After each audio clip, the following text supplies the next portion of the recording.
Another month, another budget video. So we are in September, and as you can see, I paid off my Sars. Like, I'm still pinching myself thinking about it. Where do I start other than the beginning? When lockdown sort of happened, I literally told Courtney, I don't think we are going to get increases.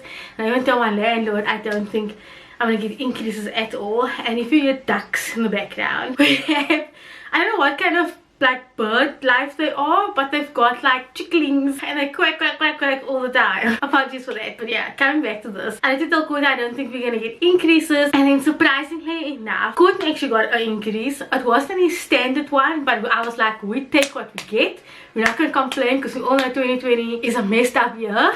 And then surprisingly, I got one, and it was also not my normal percentage that I got. It was much lower, but again, you take what you get. This is where I was able to pay off my Sars. Other than the fact that I did get an increase, my company decided to give me a bonus. Now, I usually won't share this with people, but the fact that I paid off my Sars so quickly, you are gonna ask questions like, how the heck did you do it? So I have to like kind of disclose it. Obviously, I'm not going to disclose the amount, but my company randomly just gave me a bonus, and of course I took that entire bonus and I paid Sars off. I'm like still pinching myself. I remember getting paid and I literally left the money in my account because I thought this money is just gonna disappear, and I was like, okay, it's still there, a day later. You know, shove it over to Sars. It was sad because, you know, when you get extra money, it's like the first thing you want to buy is like, I need a new couch, or I need new clothes, or something of more like a want rather than, oh, let me pay off my debt type of thing. But the moment I got it, the next day, sent it to Sars, and I am officially done. Like, I'm done. Like, I paid 36 fucking thousand there, and I'm sorry for the language that came out of my mouth, but Sars was from 2018, literally December 2018. We now August / September 2020. So yeah, that happened. So I'm gonna need to let guys in also on what other extra income we got in. I got a paid campaign, and if you watch my why I blog differently, I do disclose that there is like a 1% chance that I do paid campaigns, and this one really came like, this is a month-long campaign, so of course I was like, I need to get compensated for it.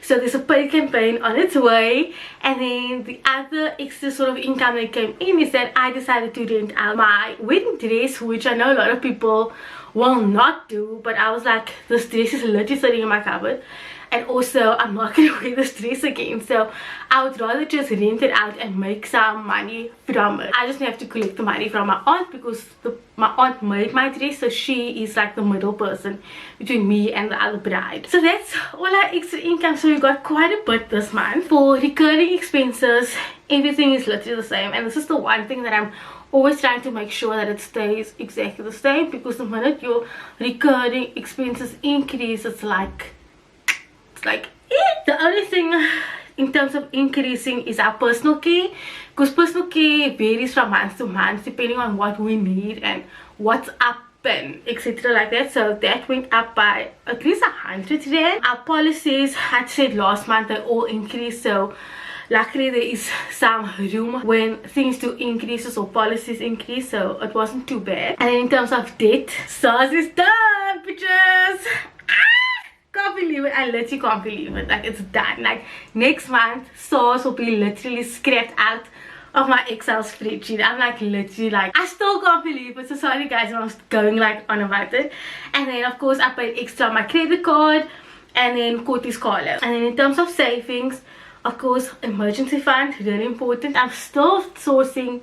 Actually, I know where I should put it into, like what, like I found a fixed deposit that will gain about 7.3% interest.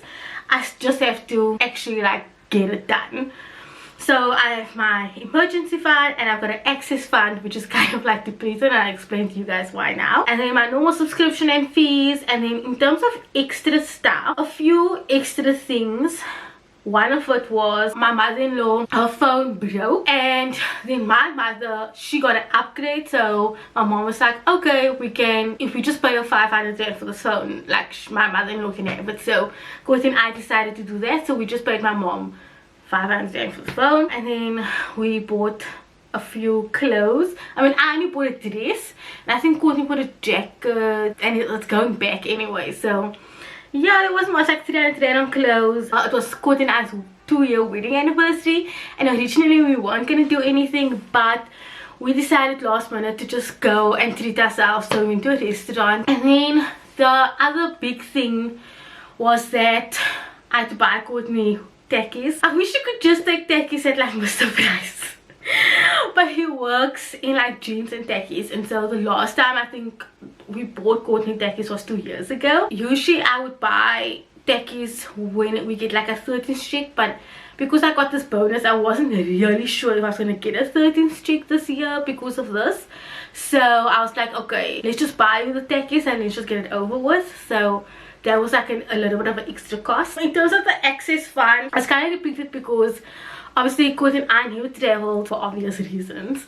So we decided that we are going to go to Sutherland at the end of September, or that long weekend of September. We're actually going to stay 1 night in Worcester and then 2 nights in Sutherland, because I always wanted to go to Sutherland. However, I wanted to go in winter when it's like snowing and like -10 degrees. I just wanted to experience it, but of course September is not like that really cold month. So I was like, can we go next year again? But yeah, we are going to Sutherland. So that's why the excess fund is kind of depleted again. That is all for September. My thing is that if you have something that's pending that I wanted to mention, is that I'm selling my camera lens. And originally when my father asked me for that, I was like, no. And then when I got home, I was being bad, I was like, crap, I actually don't use this camera lens. And so if you find like equipment or things that you know that you can actually sell, make money from it, do that. Sell your stuff, guys. Like, don't hold on to crap that you know you are not using. And so obviously my camera lens is pending, so it's not part of the budget, but it's just something that I'll mention. Like the same with me renting out my wedding dress, and that's making me some extra money. So if you can make extra money, whether it is selling stuff, renting out like your wedding suits or anything like that, or you've got fancy dresses that you want to hire out, then do that in order to make extra money first of all, and also pay your debt off faster. And I think that's just like the best way to do things. I know it's like iffy for some people, but I'm not complaining when I'm doing it. I'm still shocked as I'm sitting here that I paid off like 36,000 rand to Sars, which means that my credit card was actually going to be paid off based on like my calculations, like by kind of February, March next year.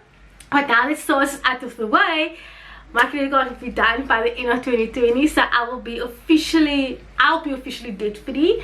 But then obviously Courtney, he's got massive vehicle finance loans, so that's gonna take a lot of time. Well, it's not gonna take a lot of time. I actually have to sit down and like really do calculations and how long it's gonna take us to pay it off. But guys, we are just getting so closer for Courtney and I to be debt free, and I'm very excited. I mean, when I started this whole finance journey, we had 5 loans. We now have 2 loans, guys. We have 2 loans. It's just like so exciting. So I hope that this gives you some sort of inspiration just to push it. These monthly videos also hold me accountable to make sure that I pay my debt every month. And this is why I do it every time. But yeah, guys, I will see you in my next video. Bye.